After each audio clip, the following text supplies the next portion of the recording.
Сегодня мы шагнем далеко за пределы популярной теории о том, что мир вокруг нас — симуляция. Мы внимательно рассмотрим ее слабые стороны, опираясь на науку и философию, и сделаем шаг дальше, туда, где нас ждет гораздо более удивительная реальность. Что, если мы живем не в матрице, а внутри огромного живого сознания? Готовы ли вы увидеть мир совершенно новым взглядом? Тогда добро пожаловать в путешествие, которое изменит ваше восприятие навсегда. А что, если мы не в симуляции? В последние годы гипотеза симулированной реальности завоевала небывалую популярность, став предметом серьезных научных дискуссий. Ученые и философы, такие как Ник Бостром и Илон Маск, активно обсуждают вероятность того, что мы живем не в объективном физическом мире, а в виртуальной матрице, созданной некой высшей цивилизацией. На первый взгляд идея выглядит вполне разумной. Современные технологии виртуальной реальности и стремительное развитие искусственного интеллекта как будто подталкивают нас к этому выводу. Если представить, что прогресс не остановится, рано или поздно человечество будет способно создавать симуляции, полностью неотличимые от реальности. Но здесь возникает логический парадокс: если такие симуляции возможны, их будет невероятно много. Значит, вероятность того, что мы живем в базовой, оригинальной реальности, ничтожно мала. Однако такой подход имеет слабое место, которое нельзя проигнорировать. Главная проблема — антропоцентризм. Человеку свойственно объяснять мир через понятия, близкие и понятные ему в конкретную историческую эпоху. Когда-то древние греки представляли Вселенную как музыкальную гармонию сфер. В эпоху механики мир казался гигантским часовым механизмом, созданным небесным часовщиком. Сегодня, в цифровую эру, естественно видеть Вселенную в виде компьютерной программы. Но это лишь способ восприятия, а не объективное объяснение действительности. Философ Томас Метцингер, один из ведущих исследователей сознания, подчеркивает, что наше восприятие никогда не отражает реальность напрямую. Вместо этого мозг создает внутреннюю модель мира. Мы не видим мир таким, каким он является на самом деле, мы видим только его модель, удобную и понятную для нашего выживания и адаптации. И именно здесь может скрываться причина нашего ощущения того, что мир не настоящий, иллюзорный или симулированный. Известный физик Джон Арчибальд Уиллер развивал идею о том, что сознание не просто наблюдает мир, но и активно участвует в его формировании. Его знаменитая фраза «Вселенная — это участие». Уиллер утверждал, что наблюдатель играет ключевую роль в том, каким будет мир на фундаментальном уровне, вплоть до квантовых процессов. Если мы принимаем эту точку зрения, гипотеза симуляции начинает терять строгость. Ведь в ней обязательно присутствует внешний программист, творец, создатель, что возвращает нас к старому, почти религиозному взгляду на Вселенную. Но возможно ли, что реальность одновременно и объективна, и подвержена влиянию сознания? Здесь вступает в игру квантовая механика с ее загадочными парадоксами. Эксперимент с двойной щелью показал, что частицы меняют свое поведение в зависимости от того, ведется ли за ними наблюдение.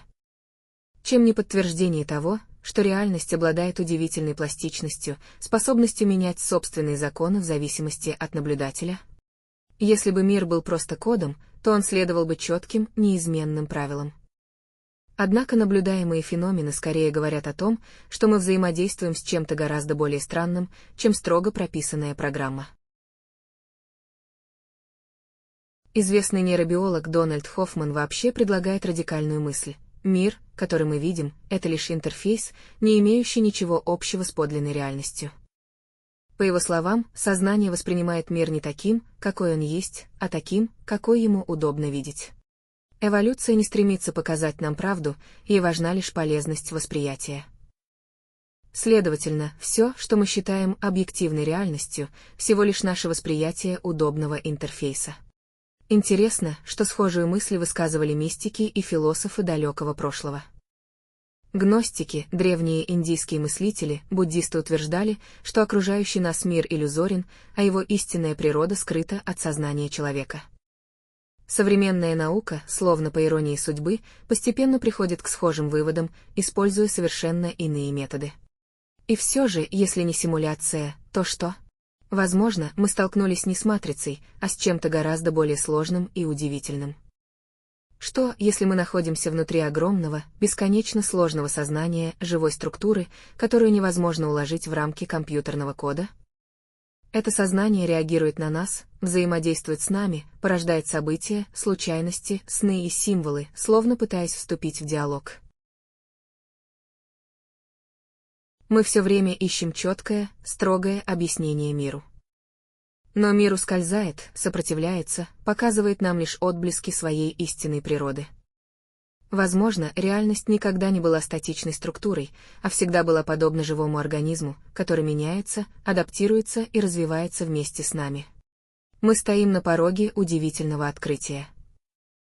Оно может заключаться в том, что Вселенная — это не мертвая программа, не застывший код, а живое, изменчивое и глубоко разумное пространство, где сознание человека — всего лишь небольшая часть чего-то неизмеримо большего. Что, если гипотеза симуляции — лишь промежуточная остановка на пути к настоящей, по-настоящему глубокой и удивительной истине о мире, в котором мы живем? Если гипотеза симуляции оставляет за собой слишком много вопросов, то что может быть реальной природой нашего бытия? Возможно, ответ лежит там, куда мы обычно не заглядываем, в сознании самой Вселенной. Впервые такой подход серьезно предложил еще физик и философ Эрвин Шрёдингер, один из отцов квантовой механики. Он считал, что сознание неотделимо от реальности и является ее неотъемлемой частью. Шрёдингер писал, что сознание не может возникнуть случайно или быть просто продуктом нейронной активности. Скорее, оно фундаментально, как время, пространство и энергия. Он не был одинок. Физик-теоретик Макс Планк также говорил, что сознание первично, а материя вторична. Значит, возможно, сама материя — лишь внешняя проекция чего-то глубоко разумного. Эта гипотеза ведет нас к идее панпсихизма, философской концепции, согласно которой сознанием обладает абсолютно все во Вселенной. Философ Дэвид Чалмерс утверждает, что сознание является фундаментальным строительным блоком реальности. Мир становится гигантским океаном сознания, где все связано и переплетено на уровнях, о которых мы даже не подозреваем. Представьте, что вся Вселенная — это не механический механизм, а живой организм, подобный огромному мозгу. Если так, то мы — это не просто наблюдатели, а нейроны этого космического сознания, через которые оно познает само себя. Это сознание не статично, оно эволюционирует, оно развивается вместе с нами. Каждый человек — точка, через которую Вселенная осознает новые грани самой себя. На первый взгляд кажется фантастикой, но подобные идеи имеют реальные основания в современной физике. Согласно квантовой теории поля, вся материя — это лишь возбужденные состояния квантовых полей, распространяющихся по всему пространству. А что, если сознание — это тоже поле, только более сложное и тонкое, способное порождать мысли, эмоции и даже смысл жизни?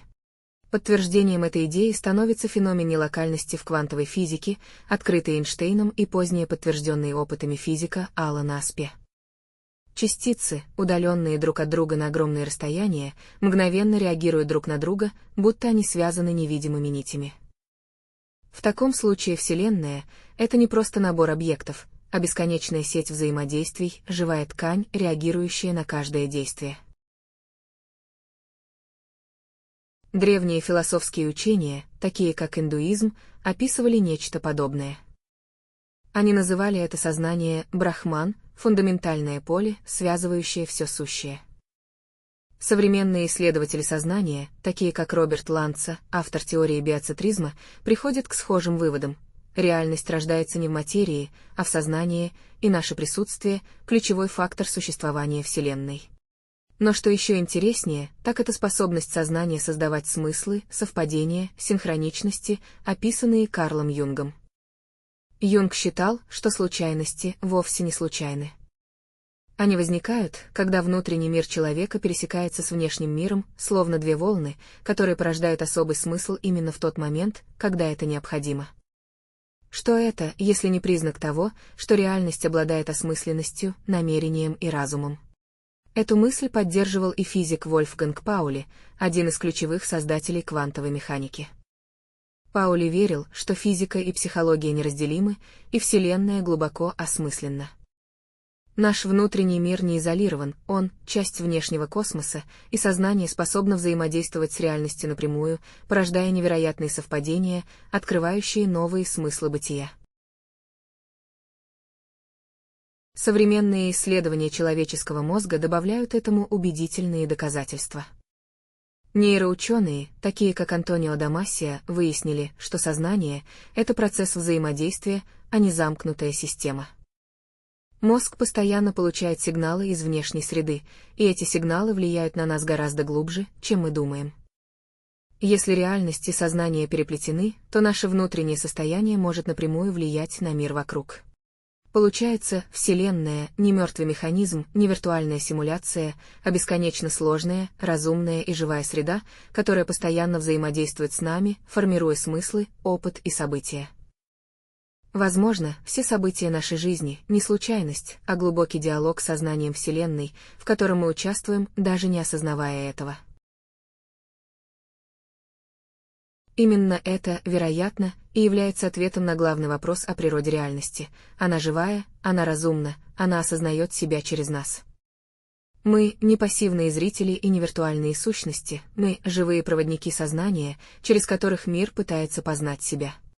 Эта картина мира может стать революцией в нашем восприятии действительности.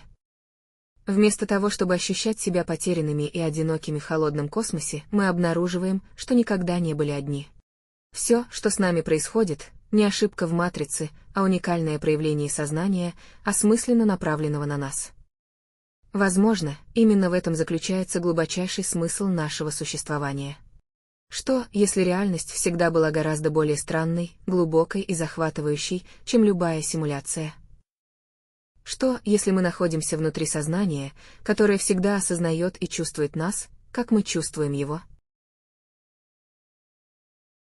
Именно в этом пространстве перед воплощением душа видит свою будущую жизнь целиком, как карту, разложенную на ладони. Она знает, что не сможет все проконтролировать, потому что свобода воли будет частью земного опыта. Но душа заранее чувствует, каждый поворот, каждый выбор, каждая встреча будет наполнена смыслом, даже если этот смысл не всегда будет очевиден в моменте. Перед рождением душа испытывает не только осознанность, но и особую нежность к тем, кто встретит ее в новом теле. Она видит своих будущих родителей не такими, какими они будут внешне, а как энергии, как роли в великой пьесе, в которой все участники пришли помочь друг другу вспомнить, кто они. Бывает, что душа выбирает родиться в семье, где будет боль, отвержение или даже насилие, не из мазохизма, а потому что именно в таких обстоятельствах может быть пробуждение, обострение чувств, развитие глубокой сострадательной силы. Бывает, что перед воплощением душа долго колеблется. Ведь она знает, что, войдя в тело, она на время забудет, кто она есть. Она лишится легкости, ясности, божественного знания.